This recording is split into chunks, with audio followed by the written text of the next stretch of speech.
I was up in Custer, South Dakota the other day. My intentions were to go further west, but that was blocked. I wasn't allowed to do it. But I figured out the real reason I was meant to go west was to go to Custer. I sometimes get led into doing things I don't know or understand why until I got there. It was a beautiful town, and it's named after apparently Custer's Last Stand. And I've watched videos in movies, and there's pictures of Custer's Last Stand. It doesn't look anything like what you see in the movies. They usually show like a high plains. It's all forest. At least the part I was at was all forested and it was beautiful, real green. But it's a green year. They've had a lot of rain this year compared to what they usually have. Yeah, I'd never really thought much about Custer's Last Stand. I mean, I'm interested in history, so I have watched a couple documentaries on it, and I thought Custer was kind of a jerk, to say the least. But I've studied Native American shamanism in the past, and a lot of times I've noticed when I go to places where there's a lot of Native American energy, is some really positive energy, very positive, some of the most positive energy I've ever felt in my life. I've been Christian all my life, and there's things about Jesus I like, but I've never been to a Christian church or seen a Christian graveyard that has the positive energy I felt in Native American areas. And it's not just my imagination. I'm very intuitive, and I've had evidence that backs up my intuition, and it's not just my imagination. For instance, years ago, I was living up in Duluth, and I had a dream one night where I was in Superior, Wisconsin. Sometimes I have dreams where I'm like floating around. Sometimes I think maybe astral projecting. There's a couple times I've seen evidence I was astral projecting. Well, I guess I'll add that. Years ago, I was doing this Rosicrucian technique. I was a Rosicrucian. It's supposed to teach you to astral project, and you put your hands on your solar plexus, and you go raw, and you push out. It's like a exercise where you create these vibes. And I never astral projected when I was conscious, but in the dreams I've had a lot of times, I thought I was astral projecting, but can't always prove it. But this one morning, I had a 6-pack of beer, and it was the next morning. It was like I was kind of half asleep, and I heard a dog was barking. It was kind of had me half in and out of sleep a little bit. Anyway, I had this dream where I was like outside of the house, and there's this brown and white dog tied to this tree, and it was barking. I've never seen this dog before, and it was a gray morning, and I saw the tree, and I saw it tied to this tree, and I kind of like floated up the street, and then I woke up, and then I immediately thought, was that real? Because I could hear the dog barking out the window, and I got up and looked out the window. There was that same brown and white dog. I'd never seen that before. So it was probably the neighbor had somebody visiting with a brown and white dog. So I'd never seen this brown and white dog, and it was tied to that same tree, and it was barking. So that was one astral projection that I know was real. And then there was another time I was living in Duluth, and there's this creek goes up called Lincoln Creek, that goes up the hillside.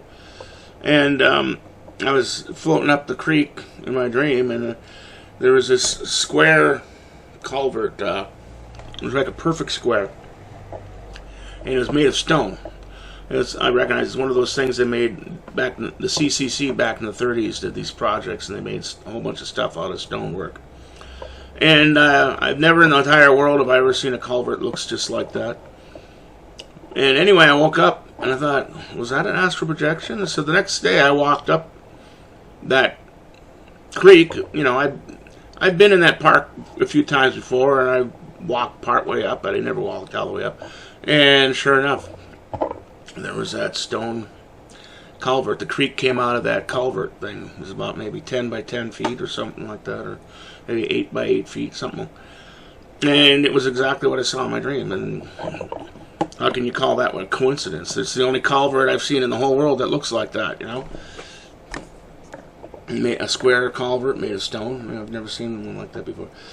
So those were a couple of times. But anyway, getting back to my dream about Wisconsin and Superior, I was like in this area. It was like in somebody's backyard, and I saw these. It was like fireworks, like sparklers coming out of the ground.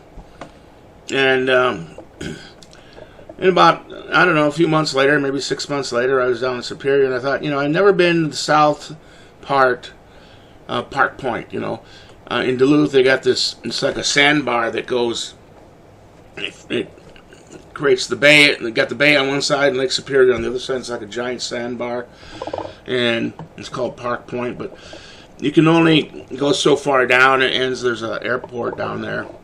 And then, but you can't get to the south side by doing that. You get to the south side, you got to go through Superior and go up the other side. And I'd never done that before. And anyway, I'm driving up the south side of the sandbar, and all of a sudden I see a bunch of pine trees up ahead, and I felt this Native American energy. And I thought, that feels like Native American energy, real positive energy. And then I got up there, and there was a little plaque and shrine thing, and it said this was a Native American graveyard. And I got out and looked at it, and there's people that have been going there, and they put up like ribbons and stuff on certain things, and like people leaving offerings and stuff. And so before I even saw it was a Native American graveyard, I could feel it.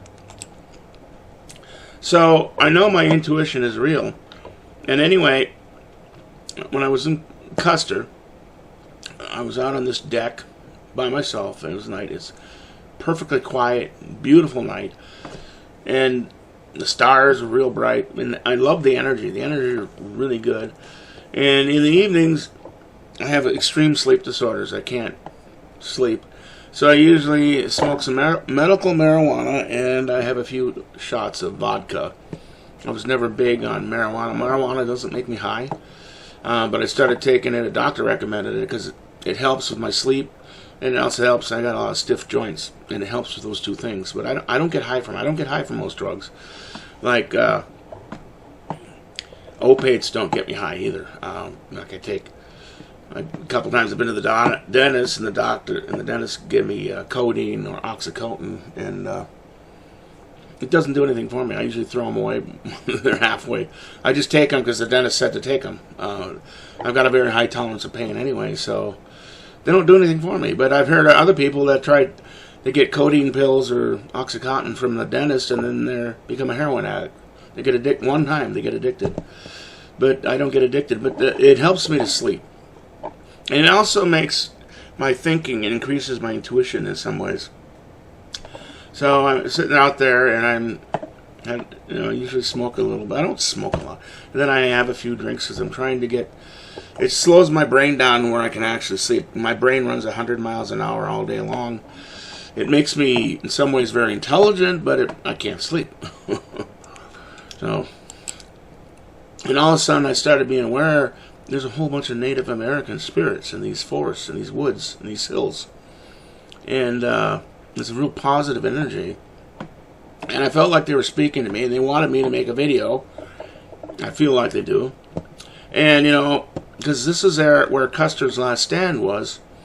And I realized the reason, see, this was like the Indians' last stand is really what it was, the Native Americans' last stand.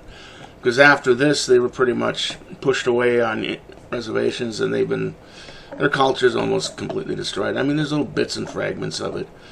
But there's a show called The Dead Files with Amy Allen, and if you watch a bunch of their episodes, there's a lot of times they'll have hauntings and they'll find out Native Americans were horribly treated, and they were massacred, all over the place.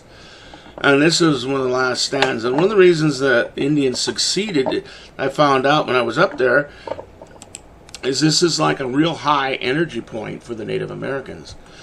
This is like a focus where they had and their energy was at its peak there, so that's why they defeated the whites. Because usually they didn't defeat the whites. Usually the whites would massacre the Indians or break their treaties, and sometimes the Indians would fight back, but they'd usually get defeated because they were basically outnumbered, and they didn't have the resources. And they really are not that violent people. I mean, the movies a lot of times make them out to be violent. There's individual natives that can get violent at times. A lot of them become drug addicts and alcoholics because, if you mistreat people for several generations, they tend to get messed up, When I was going up there, before I got there, the app routed me through the park. There's got a park up there. I can't remember the name of the park. Is my terrible names. But anyway, I'm going up the park, and run into a buffalo herd. All these cars are stopped, and there's buffalo, like right next to the car. I was a little bit concerned because I've heard, people got injured. There's people who think the buffalo are fuzzy little animals. You can go out and pet them, They're wild animals. Do not pet the fuzzy cows, okay? But they were all over the road. The cars were stopped, It took me about 10, 15 minutes to get through there. I was going to take some pictures of it, and I was talking to my sister at the time, and it wouldn't let me take pictures and talk at the same time, unfortunately. But it was that evening. I realized, and I wasn't expecting this because I'd heard of Custer's Last Stand, but I didn't know that this was an energy vortex for the Native Americans. I'd heard some talk about they considered the Black Hills to be sacred, but then again, Native Americans consider a lot of places to be sacred. And I don't know how many Native Americans are still there. And I didn't think there'd be a bunch of Native American spirits that are still in that area, but apparently there are. A lot of them. And like I said, it was a very positive energy up there. And, the Native Americans, they took care of this land way better than we do. I mean, there was a lot of really magical, sacred places that so many of them have been plowed down. It's like that song, Paved Paradise and Put Up a Parking Lot. I mean, everything's becoming screwed up. People are becoming evil and hateful, and I put up a lot of videos about that. I'm not going to get into that one in this one, but there's some very positive Native energy out there that a lot of people are not aware of, and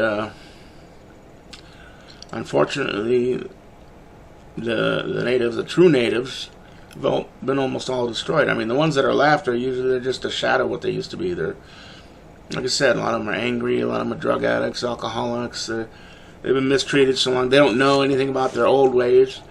They've forgotten all this stuff.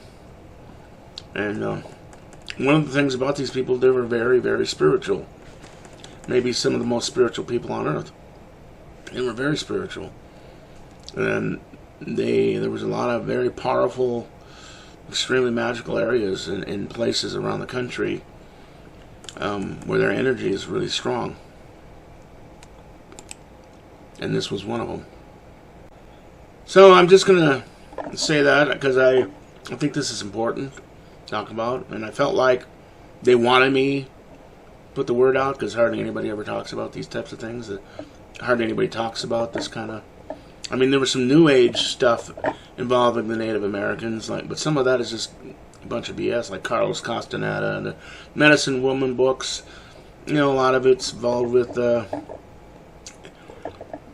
New Age stuff, which is controlled by these Masonic, Satanic, Jewish, Zionist scum. They're part true, part BS, and they're not telling the whole story, honestly. But there's real Native energy out there, and it's very positive and very good. And unfortunately, there's hardly anything left of it.